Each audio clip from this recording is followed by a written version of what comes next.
Hello class, कैसे हो आप लोग। My name is Ankit Kumar and I welcome you in our platform channel. देखो, आज हम इन डेप्थ में बात करने वाले हैं कि कल देर रात जब आप लोग सो रहे थे या अपने घरों में बैठ के एंजॉय कर रहे थे, उस समय दिल्ली के जो चीफ मिनिस्टर थे अरविंद केजरीवाल साहब, इनको अरेस्ट कर लिया गया है इन्फोर्समेंट डायरेक्टरेट के द्वारा, ईडी के द्वारा इनको कल रात अरेस्ट कर लिया गया। अब क्या है ये मामला, इसको आज हम इन डिटेल में जानने की कोशिश करेंगे। ठीक है, जो ईडी का ये यहाँ पे हो क्या रहा था ना कि कोविड के टाइम में आपने देखा होगा कि कुछ लीकर को लेके कुछ पॉलिसीज बनाई गई थी। जो शराब वगैरह दिल्ली में बिक रहे थे तो उसको लेके कुछ पॉलिसीज बनाई गई थी, उसको एक्सटेंड किया गया था। उस पॉलिसी में बेसिकली ये कहा गया था कि जो दिल्ली के बाहर के बिजनेसमैन है, सपोज करो साउथ के हैं या कहीं और के भी हैं, तो वो दिल्ली के अंदर अपना लीकर सप्लाई करेंगे और यहाँ पे बेचेंगे। और दूसरा ये था कि एक इक्वल स्फेयर देना था, एक इक्वल ग्राउंड देना था लोगों को, कि ऐसा नहीं है कि अगर आप किसी रीजन में जाते हो तो वहाँ आपको 4 शॉप दिखता है, किसी रीजन में एक भी नहीं दिखता है। तो इस केस के अंदर ये करना क्या था कि इक्वल क्वांटिटी में हर जगह दुकान खोलने थे। तो इसमें कुछ एलिगेशंस लगाए गए इनके ऊपर, बोला गया कि देखो इन्होंने जो किया इसमें इन्होंने रिश्वत ली, करीब करीब 1000 करोड़ रुपए का रिश्वत लिया और उसके बाद ये पॉलिसी लेके आए थे। तो क्या है इन सब को अभी हम इन डेप्थ जानते हैं। ठीक है, जैसा कि आप हेडलाइन देख रहे हो कि चीफ मिनिस्टर जो दिल्ली के अरविंद केजरीवाल जी, इनको अरेस्ट कर लिया गया है ईडी के द्वारा। अब न्यूज में क्या है इसको देखते हैं। The agency turned up at the doorstep of Mr. Kejriwal hours after the Delhi High Court refused to grant him any protection from arrest. देखो, केजरीवाल साहब गए थे, हाई कोर्ट का दरवाजा खटखटाया, इन्होंने बोला हमें इंतरिम बेल दे दो, लेकिन जमानत जो इंतरिम जमानत होती है वो देने से हाई कोर्ट ने मना कर दिया और यहीं पे मौका मिल गया ईडी को। अब जब ये वापस आ रहे थे अपने घर तो इन्हें इनके घर के बाहर से ही उठा लिया गया। देख रहे हो कितना ज्यादा हो किया जा रहा है दिल्ली के अंदर कि लोगों को, अगर आपकी पॉलिटिकल विल, आपकी पॉलिटिकल थॉट्स एक जैसी नहीं है तो आपको घरों के बाहर से उठवा लिया जाता है। आप suspect the agency is going to arrest the chief minister who is in the process of appealing to the supreme court for an urgent hearing. ठीक है, सुप्रीम कोर्ट पहुंचने का मौका भी नहीं दिया गया। अब देखो, ईडी का जो क्वेश्चन हो रहा है ना कि क्या ये पॉलिटिकल मिसयूज है, तो ये अभी रिसेंटली हमने देखा था कि सुप्रीम कोर्ट ने एक जजमेंट दिया था, इलेक्टोरल बॉन्ड को स्क्रैप किया था। उस जजमेंट में भी हमने यही देखा था कि जितने भी कंपनी थे, बड़ी बड़ी कंपनियां जिनको अरेस्ट किया गया, जिनके ओनर्स को, उन्होंने रिसेंटली टाइम में अरेस्ट होने के जस्ट बाद ही कुछ डोनेशंस दिए थे रूलिंग पार्टी को। इसी वजह से इस चीज के लिए ये बोला जाता है कि क्या ये डेमोक्रेसी का डेथ हो रहा है कि ईडी का मिसयूज किया जा रहा है रूलिंग गवर्नमेंट के द्वारा। अब हम एक्सरसाइज केस, जिसके बारे में ये सारा का सारा पहलू देख रहे हैं, जिसके अंदर मनी लॉन्ड्रिंग के भी कॉन्सेप्ट को डाला गया होम मिनिस्ट्री के द्वारा, इसके अंदर ही आप देखते हो कि मनीष सिसोदिया का भी अरेस्ट किया गया था। ठीक है, अब देखते हैं कि ये शुरू कहां से हुआ था।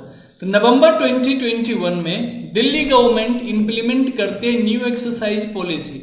और देखो, न्यू एक्सरसाइज पॉलिसी को यहाँ पे इंप्लीमेंट करने का जो मेन पर्पस था दिल्ली गवर्नमेंट का, वो ये था क्योंकि कोविड के टाइम पे बहुत सारा रेवेन्यू लॉस हुआ था, तो इनको एक तो रेवेन्यू यहाँ से गेन करना था और दूसरा क्या था कि मैंने जैसा कि आपको बताया कि कहीं पे ज़्यादा दुकानें हैं, कहीं पे कम है, तो सबको इक्वल, वो जो शॉप्स हैं उसका डिस्ट्रीब्यूशन बिल्कुल इक्वल होना चाहिए था। ये कुछ इसके अंदर ये चीज़ें थे। ठीक है, 2022 में हम देखते हैं 19 अगस्त 2022 को जो सीबीआई है वो डिप्टी चीफ मिनिस्टर के घर पे रेड करेगी और इसके बाद फाइनली उनको अरेस्ट कर लिया जाएगा। हालांकि सबसे बड़ा प्रॉब्लम ये है कि सुप्रीम कोर्ट ने भी कई बार सीबीआई और ईडी को फटकार लगाया और बोला कि आप डॉक्यूमेंट पेश करें, लेकिन एक भी डॉक्यूमेंट ना होने के बावजूद भी मनीष सिसोदिया जेल में है।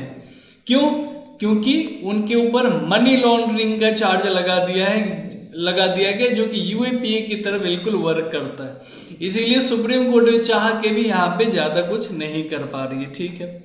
इसके बाद हमने देखा था कि रिसेंटली 6 मंथ पहले करीब अक्टूबर 2023 में जो संजय सिंह है इनको भी ईडी ने अरेस्ट कर लिया था। अब ये वही संजय सिंह है जो बेबाक होके बोलते, इनके अगर आप डायलॉग्स देखोगे तो ये धुलाई करके रख देते थे गोदी मीडिया की, तो इनको भी अरेस्ट कर लिया गया। और फाइनली जो बचे थे हमारे अरविंद केजरीवाल जी, तो फाइनली अरविंद केजरीवाल जी को भी अरेस्ट कर लिया गया है।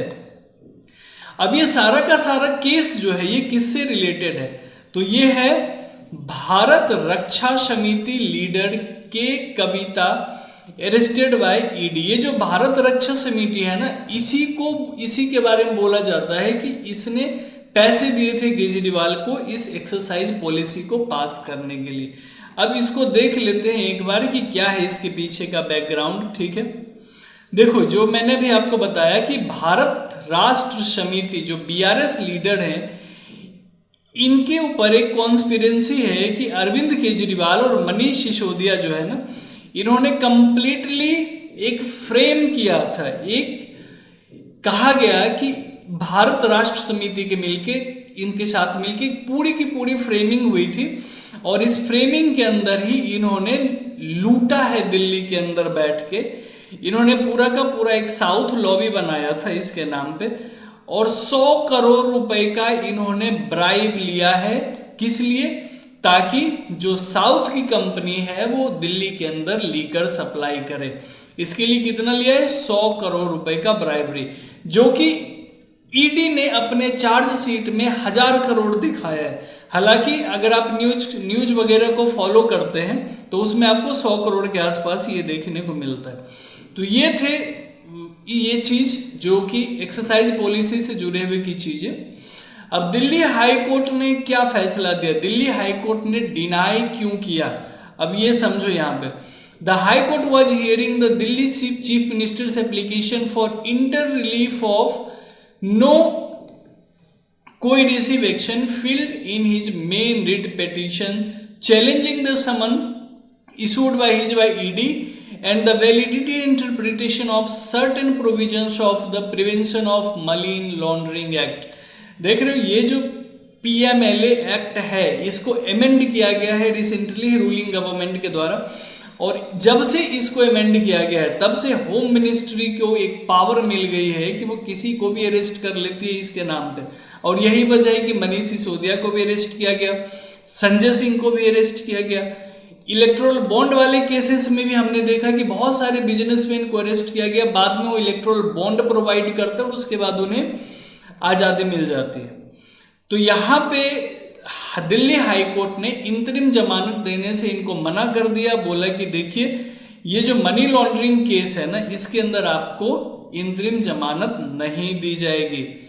फाइनली आप देख सकते हो कि अरविंद केजरीवाल को जेल भेजा जा चुका है। Division bench of justice Suresh Kait and justice Manoj Jain said it has heard both side, however at this stage it is not inclined to grant protection.